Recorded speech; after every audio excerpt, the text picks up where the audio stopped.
everybody. Welcome to the very first episode of the Unity or Death podcast. I'm super excited. I got a dollar tablecloth behind me that's working as a green screen. I spent way too much time on that intro, so I'm kind of just cheesed about life right now. And for my very first guest, a good friend of mine, somebody running around putting in a lot of work that you might not even realize, and just a warrior for liberty, the devil in black lipstick, Miss Naomi Mathew. Hello, how you doing? Hi, thanks for having me. Ooh, hang on, I got an echo. There we go. Fix the echo. Yeah, so how you been? What you been up to? I've heard you guys have been quite busy over in the YAL front. Definitely. It's been a busy day today alone. Constitutional carry passed the Texas House, which we weren't even sure that was going to happen. But besides that, we've been working on a lot of projects in Alabama, Louisiana, Kentucky, and a bunch of different states to get some legislation passed. Heck yeah. And I guess for people who don't know, because I'm awful at intros, who exactly you work for and what exactly do you do? Yeah, so I work for Young Americans for Liberty. We are a nonprofit student group / election / lobbying group now. Essentially, we find college students on campuses. That's how I got involved. I found the chapter on my local college campus. We train them in the ideas of liberty and how to be effective activists and able to actually get out there and make liberty win.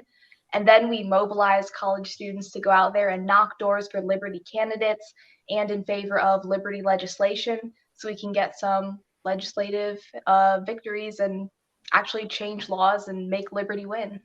Yeah, that's kind of crazy about Texas, because the last thing I heard about it is there was a bunch of sheriffs and like police union members that were trying to lobby against constitutional carry. How about that? Yeah, a lot of people don't realize it, but when you're actually at the state level trying to get pro-gun legislation passed, you normally, when you think of opponents to gun bills, you think of groups like Moms Demand Action, Everytown, Democrats. But a lot of times, law enforcement, sheriff's associations, these are the biggest obstacles to getting pro-gun legislation passed.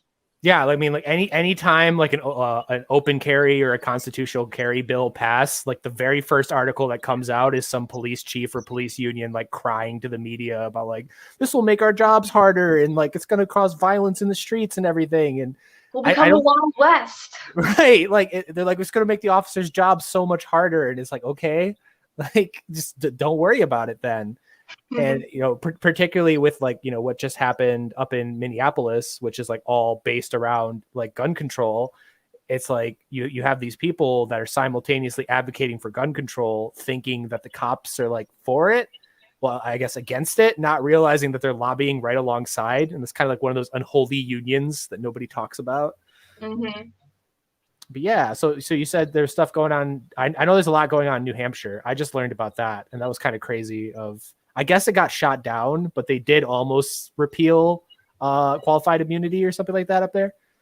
Okay, I'm not too familiar with that. New Hampshire is really a unique situation because not only is it a very small state, so there aren't a ton of people there, but there was I guess there still is, the Free State Project, which is a goal to get a bunch of libertarians and liberty-loving people moving there. And then another thing that libertarians have going for them up in New Hampshire is that the state house is insanely big. There are 400 state representative seats in New Hampshire, and the districts there are insane. Some of them, there are literally 11 candidates running in one district, so you can have 11 because there are 11 seats per district, right? So it's very small, it's very localized, and that really helps pro-liberty candidates win. And so right now we have over 60, I believe, YAL representatives elected in New Hampshire alone, and they're able to control the leadership there. So the majority leader is one of our guys that's really helping us get a lot of legislation passed, or at least in progress to pass there, like right to work, for example. I guess somebody said in the comments that the state reps make a salary of 1 day a year or something like that. in New Yeah, Hampshire? I think they make $200 their entire term. That's Something like that. that's fucking spectacular. See, that's the thing is like the small states, you just, I mean, we only heard about Vermont because of Bernie Sanders. Otherwise, everyone kind of forgot that existed. But I genuinely haven't thought of like the words New Hampshire have not crossed my brain in like years until somebody, I forget who it was. I think it was like the crypto group got like arrested or something there. And then I was like digging through it and I was like, oh God, they're just like dominating over there. They're doing kind of like everything at once. Mm-hmm. Yeah, and it's kind of funny too because I used to work for Yale, so you're actually you're one of the very few people that knew me before all this shenanigans happened. Okay. Because I had you on Facebook. Okay. See, I have so many Facebook friends. Yep. And I just get so many Facebook requests. I just ignore it all now. Yeah, it was you, Diego, and Helena. That was like the people that like threw me into it. And Diego's still like lurking around. Diego's how I found out about the Boogaloo, ironically enough, because he was around making like those patches and those flyers and stuff. But yeah, so what's the near future kind of like agenda for you guys? What's like the pressure points you're kind of going after right now? So right now, this wasn't necessarily on the agenda because we didn't think constitutional carry was going to pass the Texas House. But I think we're definitely going to do everything we can to make sure that it gets to the Senate, passes there, and hopefully Greg Abbott, the Republican governor, will sign it. We are also working on getting constitutional carry passed in South Carolina. We're working on getting right to work passed in New Hampshire. We have some other bills in different states.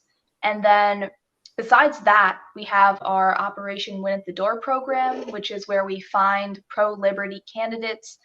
We vet them, interview them, and if we decide to endorse them, we'll send teams of student door knockers to their districts to knock on doors, talk to voters, and help them win their elections. So we have 2 election days coming up pretty soon for 2 special elections. One is actually in New Hampshire. That's on 4/20, ironically. Yay. So hopefully we can get our first election win of the year on 4/20. Is it decriminalized? Is pot decriminalized there? I'm not sure. I'm pretty sure medical is. I don't know that it is completely decriminalized. Oh, see that's what the candidate has to announce on like 4/19. Be like, I'll decriminalize marijuana and I'll get elected on 4/20. That would be fun. Yeah. And then a few days after that, we have the primaries in Virginia. We have 2 candidates out in Virginia that we've endorsed and are out knocking doors for. And so a total of 3 candidates that we found in this off-year election cycle that we can hopefully get elected. Yeah, you'll definitely have to send me some names so I can maybe promote that a little bit. Yeah, I did the whole win at the door thing for like a brief period of time. I quit for a variety of reasons, but I still somehow managed to stay friends with everybody in Yale. But yeah, it was actually that we have like a really big, it's probably like the largest in the Midwest, like a marijuana festival the first Saturday of April every year, and it turned into an anti-lockdown protest this year. Nice. So there was just a bunch of people in Ann Arbor like smoking weeds, like protesting the lockdown. I was like, fuck yeah. It's been a weird year. Yeah, now that I think about it, it's almost exactly a year ago was when I started going to anti-lockdown protests and started realizing just how insane all of the COVID restrictions were. And it still shocks me sometimes that it's been a year and there are still places that are locked down. Well, Michigan. There are still places. I'm actually in one of those places, Austin, Texas, where masks are still required, and there's still all the nonsense going down. Yeah, the statewide mask mandate was lifted by Governor Abbott about a month ago, but in Austin, the local tyrant Steve Adler decided to make California transplant. So, yeah. Yeah, Austin is like simultaneously probably like it's weird because it's like half my favorite place in Texas and half my least favorite place in Texas. Because I like the weird, I just don't like the politics that come with the weird too often or not. Because I'm like the big hippie anarchist that will like look like the Austinites, you know, the keep Austin weirds people. I'll dress just like them and look like them, but then I'll be like, you know, legalize fully automatic machine guns, and they start looking at you weird. I'm like, I thought this was Texas. Right. I really like the more like hipster aspects of Austin. I like the cultural aspects that come with all the liberals. Like I'm obsessed with all the vegan restaurants and all that kind of stuff. But the politics that come with it, that's the downside. Yeah, that's why I was getting really excited about New Hampshire, because I'm like, can there be a libertarian part of the country? Because it's like I lived in Nashville and I was too weird and hippie for them. I infamously got kicked out of a gun range for saying that a gun was jammed like a motherfucker. And the guy was like, we don't talk like that here. What? I was like, what? Like, and then I lived in Chicago, and like I was like treated like I was a fucking Nazi or something. It's like, can we get a libertarian state, you know? Just like a nice, you know, where I can be weird and like own guns and not like be taxed to death. Can we just make that happen? Yeah, from what I've heard of New Hampshire, I've only actually been there once, but it seems like that is the weird yet also super libertarian place. And I guess those things go hand in hand. Yeah, because it's got Vermont next door, which like despite being like super uber progressive and liberal, they have like really good gun rights and stuff like that. So I guess just like the you know, the Atlantic Northwest, I guess, for lack of a better term, Northeast is just the place. Right. I think a lot of it has to do with the culture there because, you know, New Hampshire, you don't really think of it as an uber conservative-y place, but it has tons of gun rights. Vermont, super liberal place, but gun rights. Maine, controlled by Democrats, has constitutional carry. So I think it's just that Northeast rural culture where everyone, even if you are a Democrat, pretty much supports gun rights. It's kind of like the birthplace of the country, you know, like the original states up there kind of got left behind and everyone else moved onwards, and you still got that culture up there, I guess. Maybe I have to visit now. I'm super interested. You might have to put me in contact with some people up there, because that's actually the only place in the country I haven't gone is like up by Maine. I've gone everywhere else and just never had any reason to go up there. We'll see. But yeah, I know YalCon got shut down last year. Are they doing it again this year? Are they going to try to do it? Yes. Last year was really disappointing. It was supposed to be in Austin, then it was supposed to be in Dallas, and then 2 days before the event was supposed to happen, the city shut it down without literally no warning. But this year we're doing it again. We are not making the mistake of risking doing it anywhere in Texas. We are doing it in Florida. It's called the Revolution, and it's August 6th through 8th, I believe. Yeah, I keep getting pestered because somebody wants me to, I guess there's like a travel scholarship form or something like that, and they want me to fill that out because they want me to go, and I keep forgetting to do it. But I want to go because just like it'd be nice to see everybody and everything like that. The only other plans I have is doing the Michigan Libertarian Convention, and otherwise like nothing's really going on. So just like give me a big event. It's been a whole year. I just want to be in a room full of people. Yeah, I'm not too looped in on a lot of the logistics for the event because that's not what I do for my job. But I do know that there's like 1,000 something spots, and there's already been like 1,600 applicants within the first week or something. And a lot of that is because there just aren't a ton of in-person events happening, right? It's been so long since we've been able to gather in large, you know, super spreader groups. So I think everyone's really excited to finally meet in person in Florida where it's actually open. That's why I always you know make fun of the more conservative types. Sometimes I'm like, you've been missing out not going to these protests and stuff, all the BLM protests, because it's like it's your excuse to get outside in a big crowd. Just like, you know, just shut up and show up. It'll be hilarious. There's music. A lot of times there's food. Like there you go. You know, skirt the law, make it fun. But I don't know, what was Yal involved with like any like anti-lockdown stuff, or did it just kind of focus outside of that? I don't think there was anything official happening. Like we had activists and staff at a ton of different protests. So the reason I actually started getting involved in multiple anti-lockdown protests in Wisconsin a year ago was because the deputy regional director for the area contacted me and said, "Hey, there's these protests coming. Bring some YAL gear. Bring some YAL, t-shirts. Let's go. Let's get petition signatures to build lists of people that we can then get involved, and let's just go out there and protest against these lockdowns." And so there were definitely YAL staff and activists doing a lot of things at the protests. I don't know that it was like an official YAL event though. Right. But still, that I think that's like really important, because I tell this story all the time, but it's super important. Of way back in the day when I was a like cringy Marxist Leninist and everything in my younger years. I started in like maybe 2010.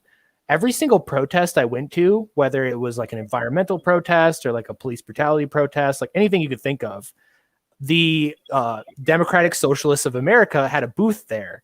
And this is back in like 2010, when like socialism was a dirty word. You could never even get away with saying it.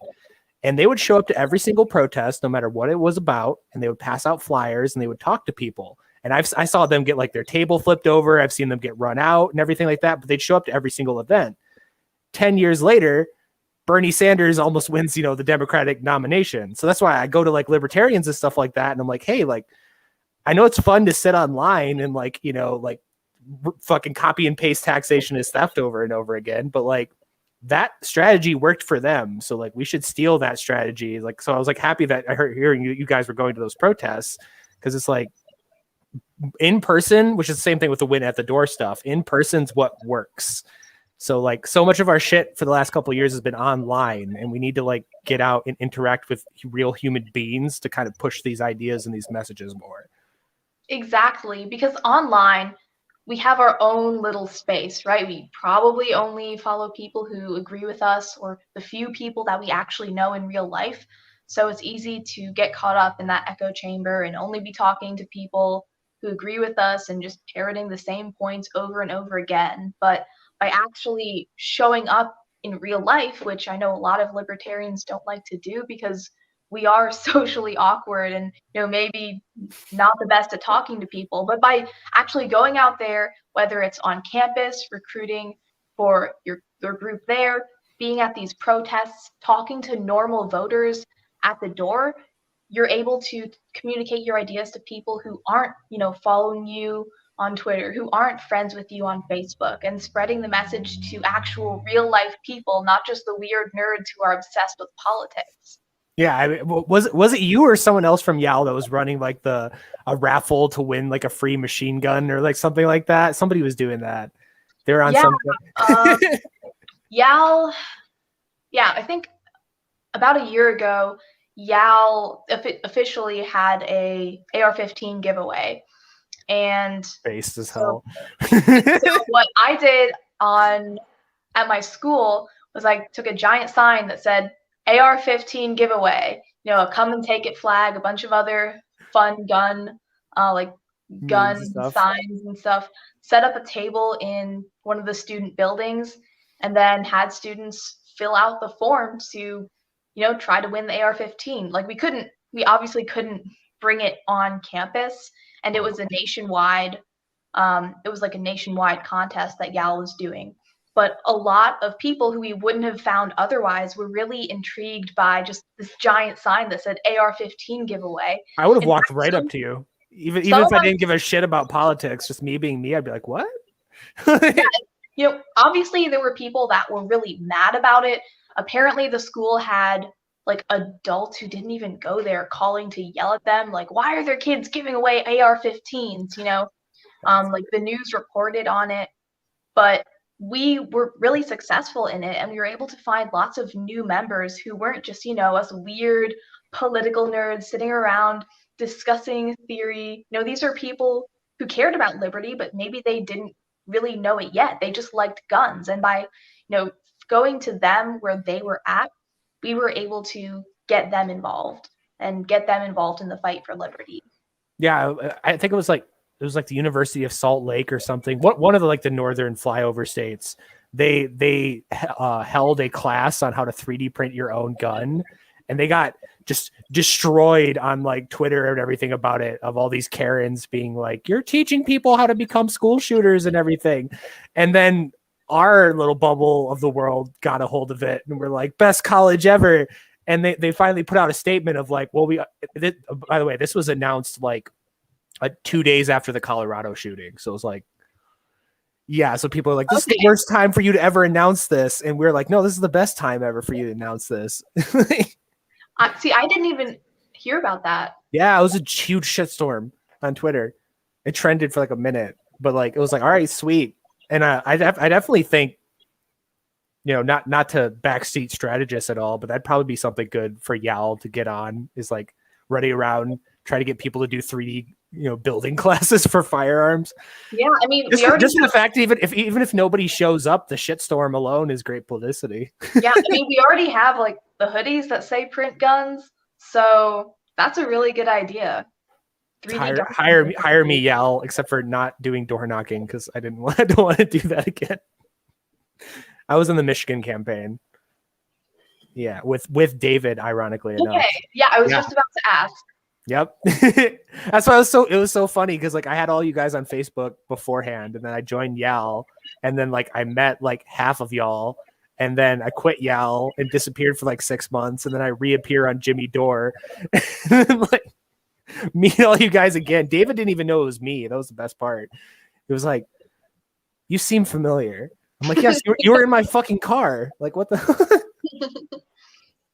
Now we all run podcasts. So, hey, yeah, Yal creates families. That was the first night when we were all in the same place before we broke off into different states. Was probably like the most degenerate libertarian party I've ever like. Like, we were sitting outside of a hotel room, like drinking and shooting fireworks off, and like, I was like, am I in the right place? And like, people are like talking about like privately owned nuclear warheads and stuff while shooting fireworks into a field. And I'm like, yeah, I think I am. It's like, welcome to Yal. Yeah. So join up. It's legitimately fun. As much as hard work as it is, it's legitimately fun.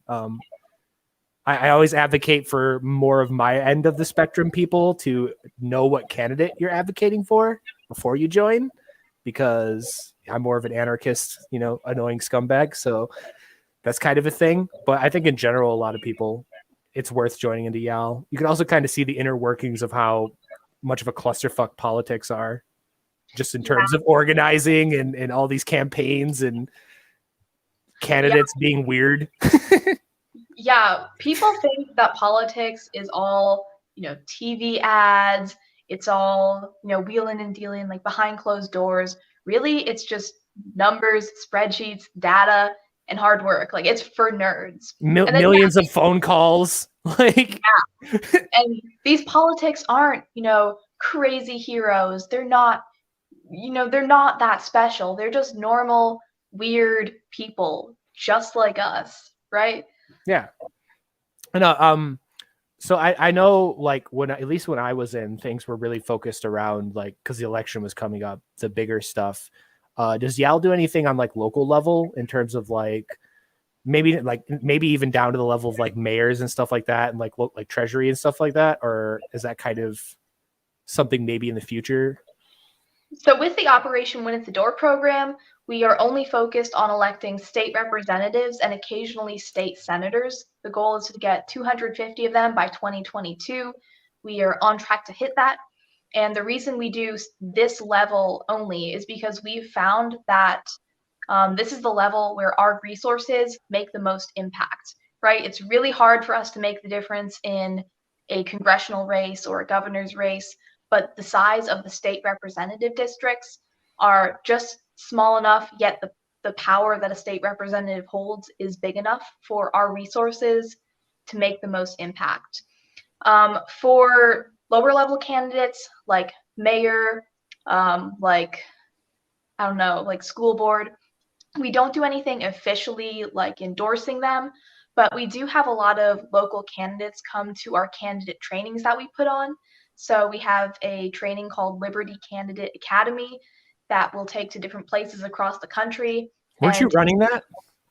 yeah, How I was that? teach those. And we have 18 steps.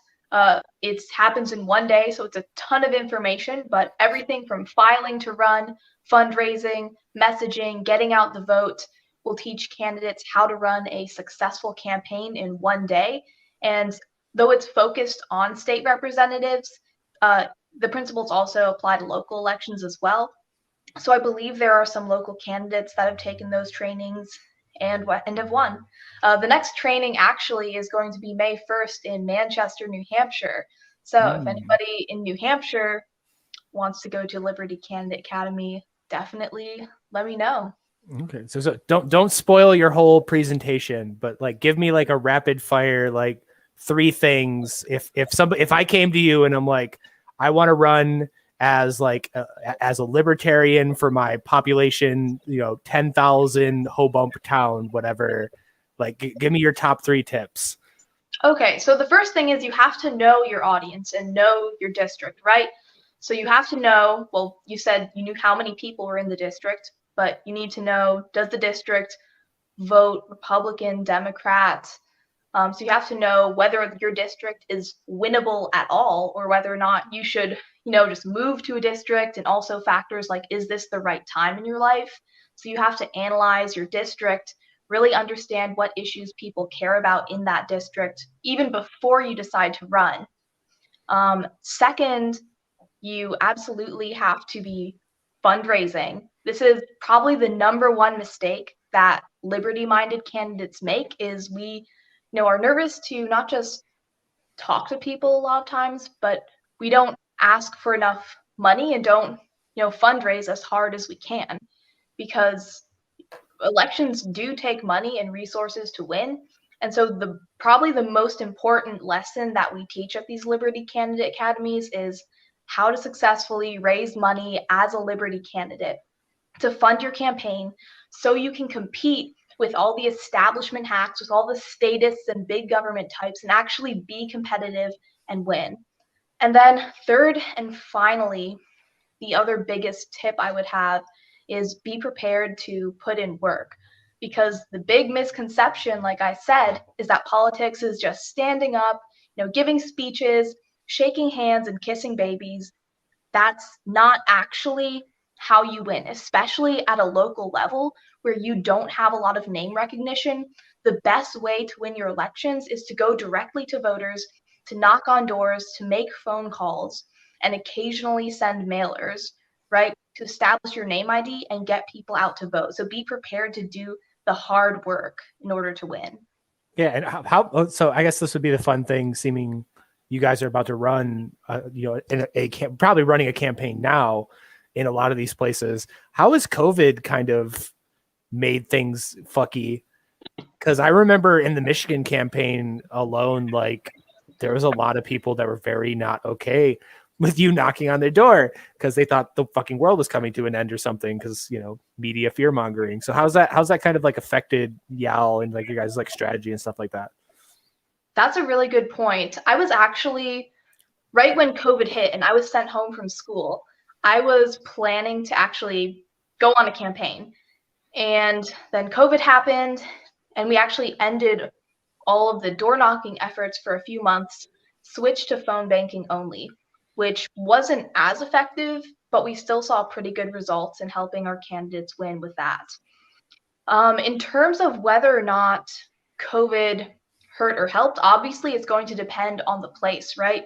Michigan was super locked down. Southern states like Georgia or Texas, people did not care at all.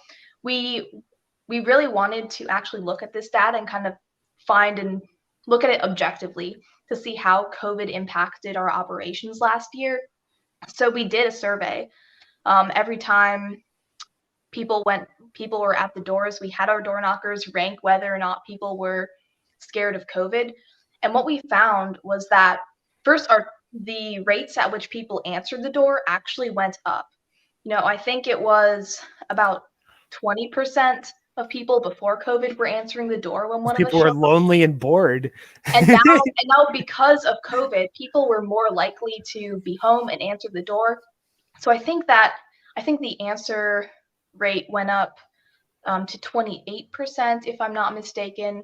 So people were answering the door, and then only about 1% of people were really angry that we were, door knocking. I think maybe like 2% were slightly angry. Those are the Um, mega Karens. yeah, the vast majority of people acted normal, right? Which might be a surprise to some people, but the majority of people that we targeted were just acting normal. A few people were, positive, and then a good amount of people actually thanked us. And those would be people like, "Oh, thank you so much for coming out here despite all this COVID nonsense." I had people when I was out knocking doors, even with COVID, like try to hug me, like shake my hand, which was kind of weird. And I don't have the exact percentages off the top of my head, but for at least the voters we were targeting, we either target only people who vote in Republican primaries or only Republicans and independents typically. For those types of people, we were still able to be really effective despite COVID. Yeah, I was that's the secret strategy for the next thing is just be like, we'll give physical interaction and or hugs for vote. It's like, I know you haven't seen grandma in like a year, but we'll give you the hug you've been missing. Yeah. So yeah, I don't know. So I guess then like what's kind of been like the whole, I'm trying to figure out a way to word this, kind of the post-Trump political atmosphere, because I know like everybody was like Trump candidates when he was around, like we're running on the Trump platform or everything, to where, and then like there was like a really brief period we have very liberty-minded kind of people popping up that were neither real Trump people or obviously not Democrats because they weren't running as Democrats. Have you seen kind of that going on, or like what's kind of like the climate of politics right now that everything's burning and on fire and the economy is going to hell? And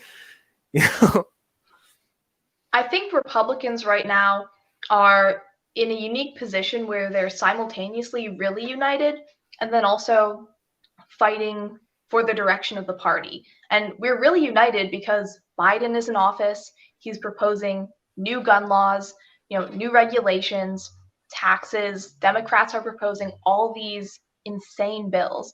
And so on one hand, Republicans, conservatives, libertarians, we all have this opportunity to unite against these bad bills, these anti-liberty things that Democrats and progressives are pushing. So in that sense, I think it is easy for Republicans and libertarians and just small government people in general to be united.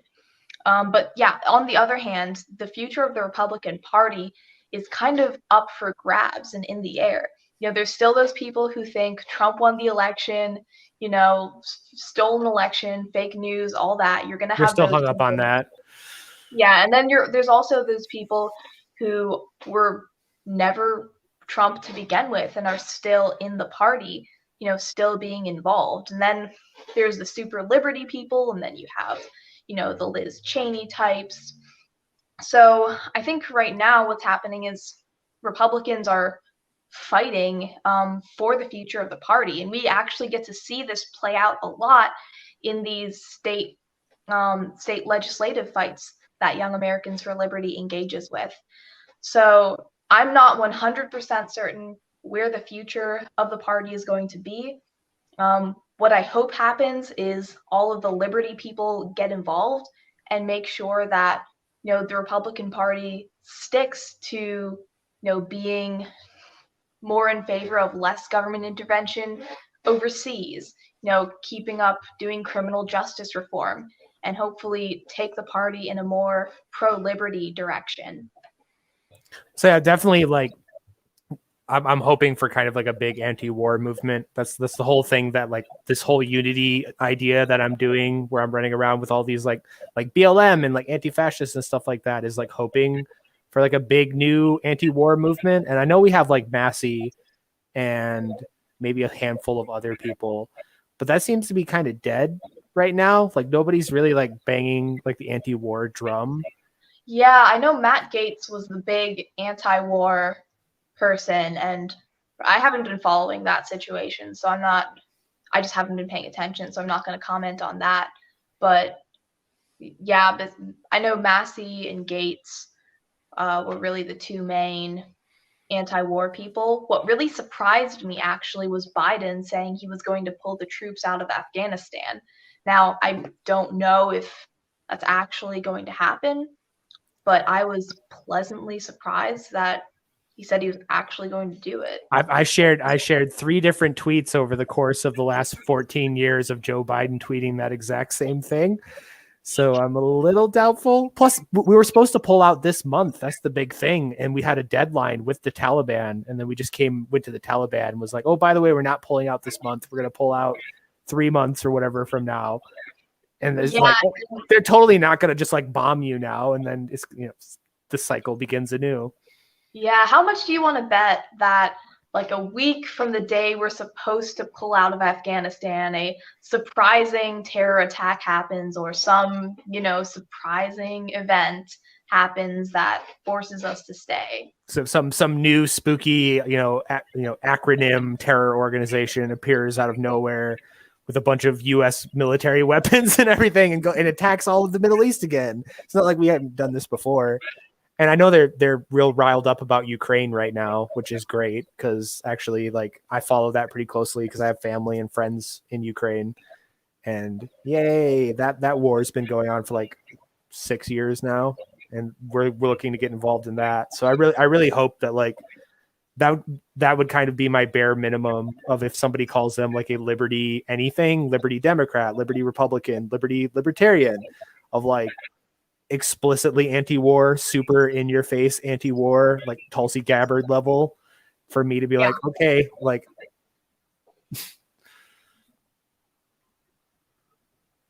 Definitely. We'll see what happens, hopefully. Yeah. I guess then. So, okay.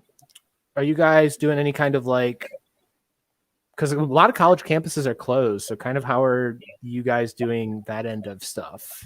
Is it all just like through like digital and mailing letters and stuff like that, or? No, a lot of campuses are, see, I'm doing my college online now, but the college I go to is open in person. So I think that's the case for a lot of colleges, at least in states that aren't completely locked down.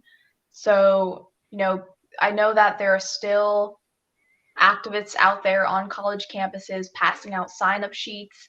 I think something that we switched to that probably has helped a lot during COVID is giving out QR codes so people can just fill out their information from their phone, and still join YAL, but socially distance, I guess, if that's what they feel more comfortable doing.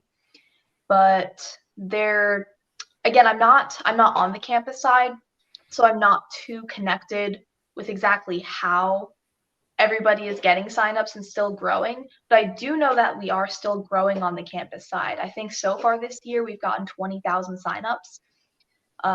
That's the last number I heard. So even despite all of the COVID regulations, despite all of the university shutdowns and social distancing, the Liberty Movement is still growing on college campuses. Y'all are going to take over Turning Point if you keep this up, which would be really entertaining if that happened. That would be entertaining. Like the actual Liberty people have arrived. Yeah, I mean, I don't really know what. When I think of Turning Point, I think of Charlie Kirk and Trump, right? There aren't many like ideas that Turning Point is associated with. Yeah. It's the same thing with Proud Boys. Like, it's just Trump. Like, you might catch a few people that have deeper ideas than that, but like, it was barely even like Republican Party. It was just like the fucking Trump cheerleading team. Yeah. So I'm wondering, now that Trump is gone, what makes them different from college Republicans? What makes them different from YAF and groups like that? So it'll be interesting to see where they go in the next year or so.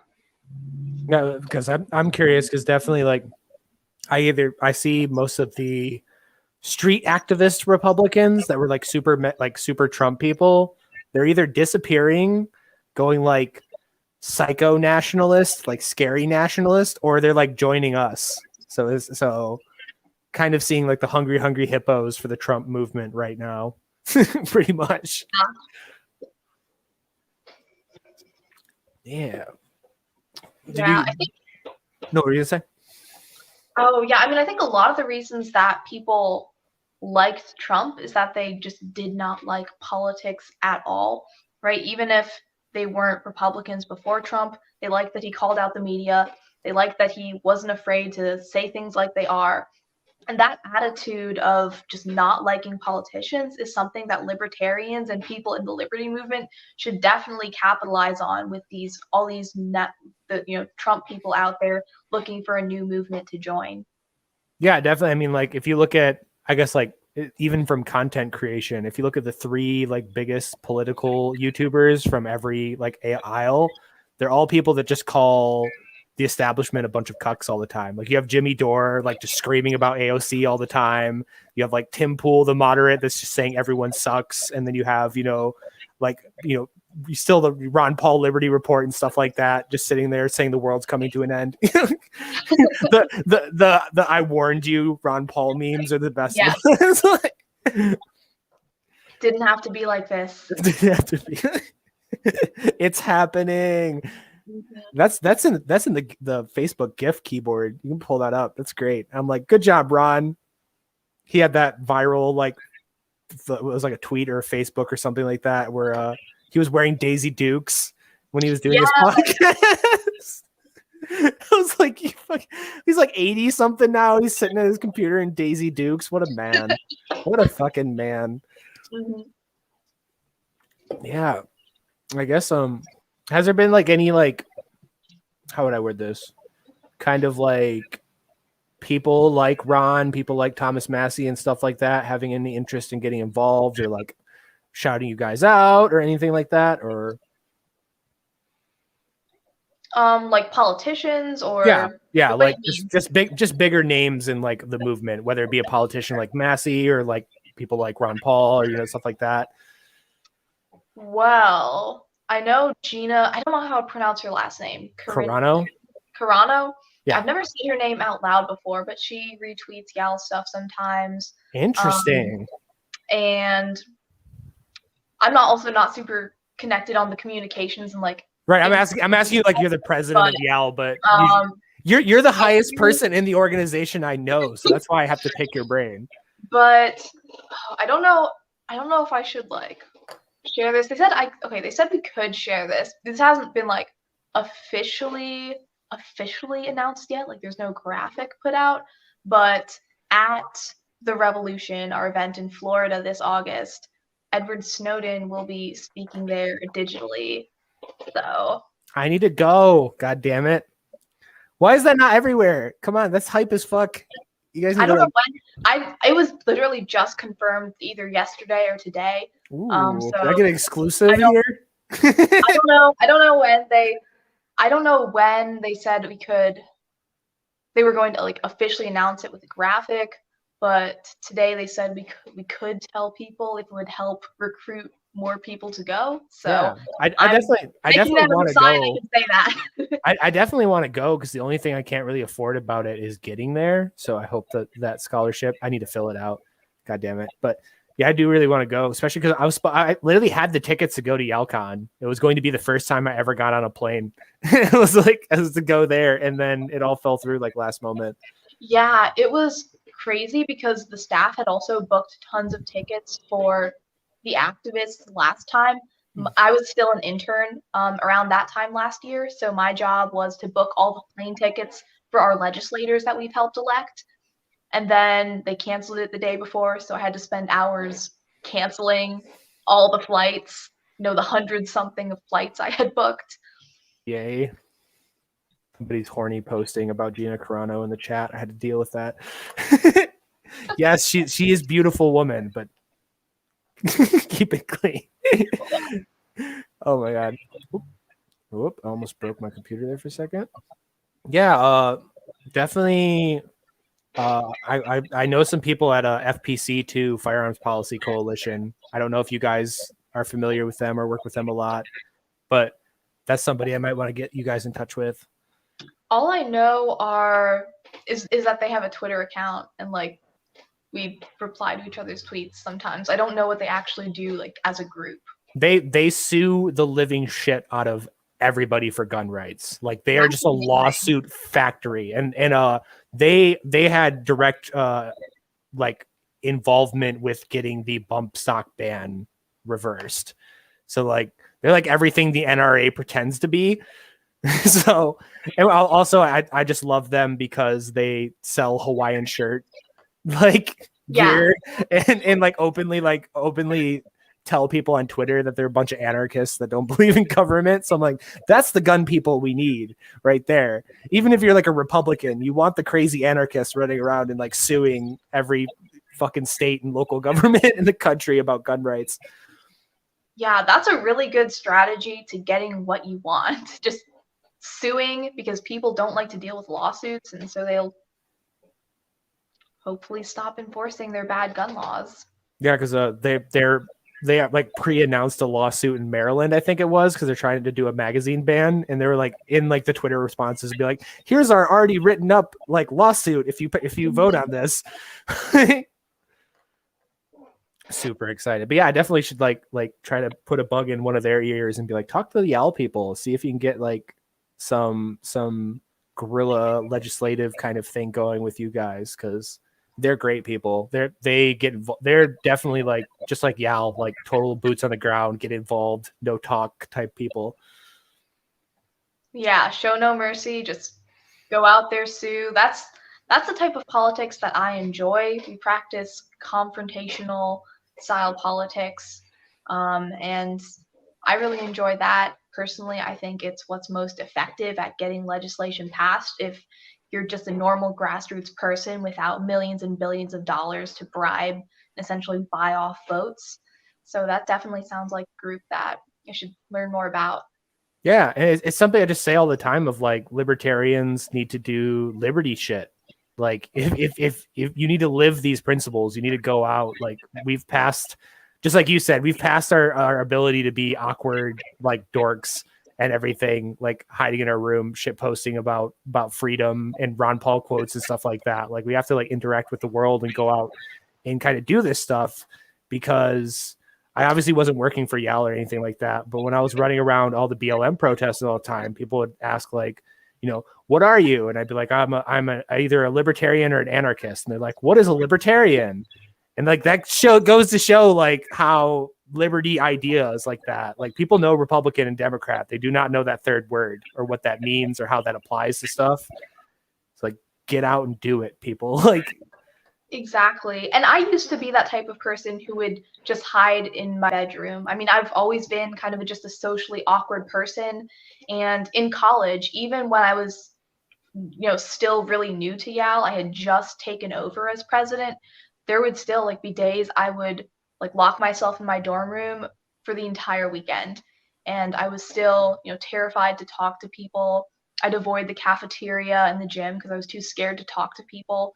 But it was joining YAL. It was my regional director calling me and saying, hey, you need to get out, get at least 20 signups today, build your chapter. And I eventually realized that this fight for liberty was so much more important than my social anxiety and social awkwardness. I forced myself to get out there. I ended up having to confront bureaucrats, to confront some unhappy people who didn't like the ideas that I was, trying to push. But it was fighting for liberty that helped me become a less socially anxious, socially awkward person. What's your tally board on being called a Nazi or a fascist or just any of the words, the Twitter words, as I'll call them? I don't know. I don't really remember in real life because it's all kind of. You block them out for your sanity. Yeah, I just try to ignore. Honestly, the best strategy I've had is just to ignore the people who don't like what you're doing. Because the reason that my YAL chapter at my school was so successful is because we would do a lot of controversial events. We did the AR15 giveaway. We did an event that was pro Hong Kong freedom, and every Chinese international student came and protested and screamed at us, and the police were called because it got very heated.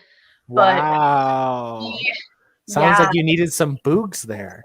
Yeah, and what else?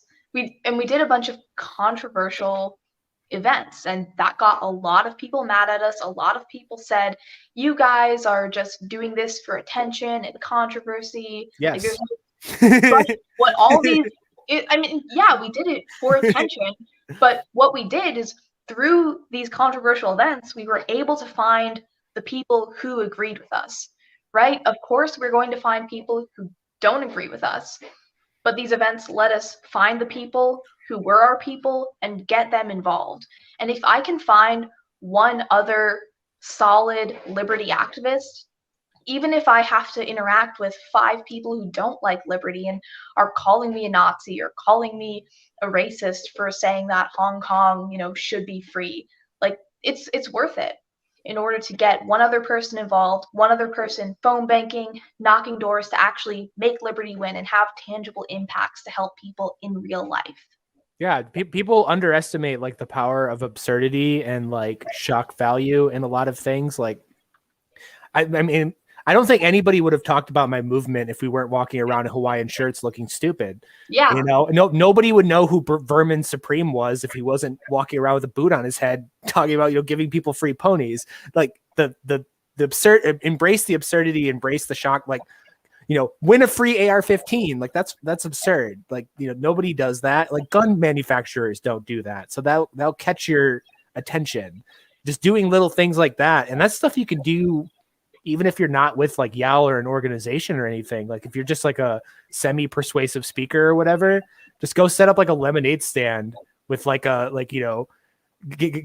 sign that says give everybody, do the Steven Crowder thing of just change my mind or whatever. Get in the real world and interact with people. Yeah, and what's most important with all of this, though, is when you're doing that, when you're doing these events, is to find those people that agree with you and get their contact information, like their phone number, their emails, build relationships and connect with them so you can keep growing the movement, right? So even after that event is done, you still have the tangible products of, okay, I identified this many new people and this many new supporters. Because, at any times, our Twitter accounts could get shut down, Facebook could get shut down. Anything probably will get shut down. Anything that we have online or on social media sites could eventually get shut down, and you don't want your entire network to disappear when that happens. So when you're out there doing events, it's really important to be getting people's contact information and to be maintaining your own lists so that you're not just dependent on sites that can kick you off immediately. So even if you're gone one day from Twitter, you still have your lists of libertarians that you can connect with in order to keep fighting for liberty. Yeah, definitely. You guys still text me to this day all the time. I still get the hi, hi Magnus, are you interested in working on this campaign? Hi. even when I was working for YAL, they'd be like, are you interested in working for Win at the Door? And I'm like, I already am. And then the next day I'd get another text message and it'd be like, guys, put me on a list already on the team. Yeah, I'm still on lists. I get every email that YAL sends out, I get at least 3 times because I think at least 3 of my different emails are on their lists. So yay. But that's kind of how politics works, right? Build lists, hit lists to connect people and hopefully mobilize them to actually take action and do things for liberty. Yeah, especially the best example ever of guerrilla politics is that woman that ran in, I think it might have been New Hampshire even, there was the trans woman who ran on defund the police and stuff like that as a Republican and right won. She was a Satanist. Yeah, it was a Satanist and won. She won the Republican primary, I think, but I Then don't she think dropped she out. won. Yeah, then she dropped out because she didn't actually want the job. She just wanted to prove a point, which worked great, you know. But to you know, more of the subject of like, it's that easy to win elections, guys.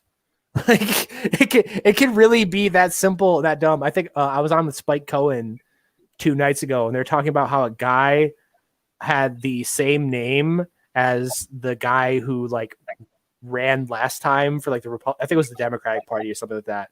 So he just ran under, I think it was like Matt James, the name you know, and then he got elected because they thought they were voting for the same dude. But if stupid like tricks like that can get people elected, then like a little bit of hard work might even work. And this is coming from me, like the anarchist that like doesn't believe that we can solve the problems with electoralism or anything. Like it doesn't mean that you still shouldn't use these systems. There's all this money and everything, and like these electoral systems to run to get your ideas on. To even if you don't win, like you're going to be on a debate stage, and that debate stage is going to be like paid for, and you can talk about ideas and stuff like that, and maybe somebody will win next time. You know, it's not just about getting elected; it's platforming your ideas.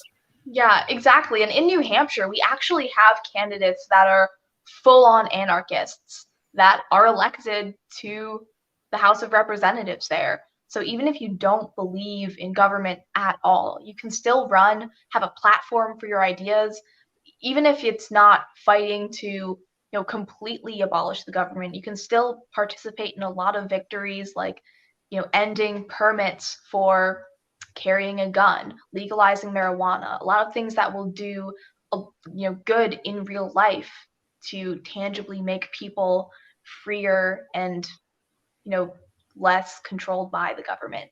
See, it looks like we have a Yal convert in the chat right now. So you have to get, I'm going to put Naomi's Twitter handle. It should be in the description. So just harass her on Twitter and she'll get you involved with Yal. Make her job even more busy somehow. Didn't you just get promoted or something? Yeah. So in December, I joined the team as a grassroots associate, which basically meant I did everything on the grassroots, like election legislative side. But what I really specialize in is graphic design and copywriting. So right now I'm the grassroots creative director. So my job is to do things like make mailers that will send out against bad Republicans that we need to vote for our bill. I like to Photoshop them with people like Joe Biden and Kamala Harris saying, tell Representative Bob Jones to vote for this bill, and he's stalling the bill. Like, tell him to bring it to a vote. So you're a paid shit poster. Yeah. Sounds awesome. Yeah. So I make mailers.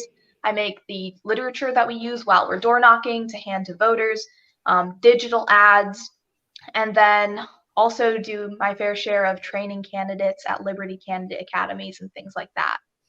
So anything that involves like graphic design or messaging, that's my job on the elections and legislative side. Yeah, because it was fun. Like, I think the first time I ever talked to you, you were just like barely gotten started in everything. So you're kind of just shooting up through it. Yeah, less than a year ago, I hadn't even applied to be an intern at Yale.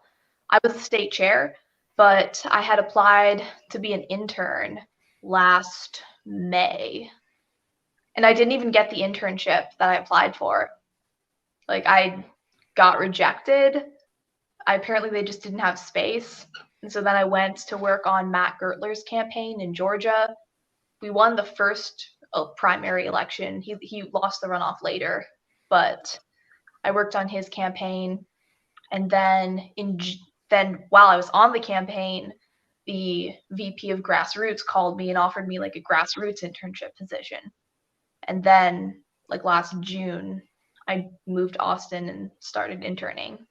Yeah, it seems like everybody lives in Austin. It's like all like half of my Twitter friends are either in California or Texas, and I'm like, God damn it, we need some California is like fleeing to Texas.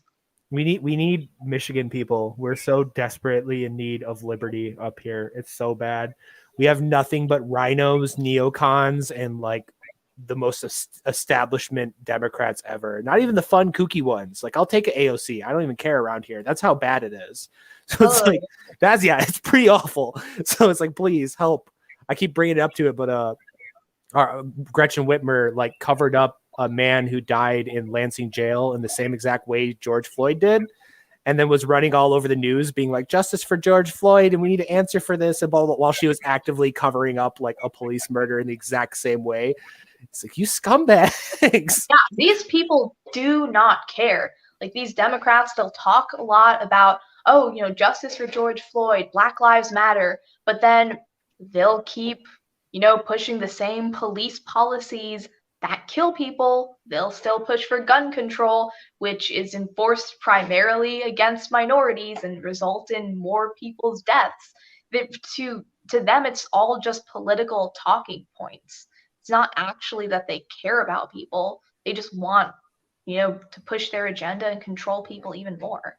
Yep. That's why we need help. So I don't know. Maybe I need to be one of those anarchists that are running, and then I'll call you guys and be like, help me out. Take over something.